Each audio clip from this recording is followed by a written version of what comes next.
When I went to City Hall to renew my dog's license, I told the clerk I wanted a license for sex. He said, I'd like one too. Then I said, but this is a dog. He said he didn't care what she looked like. Then I said, you don't understand. I've had sex since I was 9 years old. He winked at me and said, you must have been quite a kid. When I got married and went on my honeymoon, I took my dog with me. I told the motel clerk I wanted a room for my wife and me and a special room for sex. He said, you don't need a special room for sex. As long as you pay your bill, we don't care what you do. I said, look, you don't seem to understand. Sex keeps me awake at night. The clerk said, funny, I have the same problem. Well, one day I entered sex in a contest, but before the competition began, the dog got loose and ran away.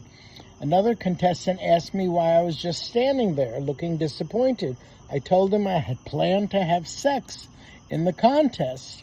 He said, wonderful, if you sell tickets, you'll clean up. But you don't understand, I said.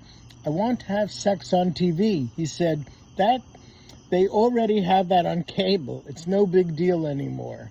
Well, my wife and I decided to separate, so I went to court to fight for custody of the dog. I said to the judge, Your Honor, I had sex before I was married. The judge said, the court is not a confessional. Please stick to the facts. Then I told him that after I was married, sex left me. He said, me too. Well, last night, sex ran away again, and I spent hours looking all over for him. A cop came to me and asked, what are you doing in this alley at 4 a.m?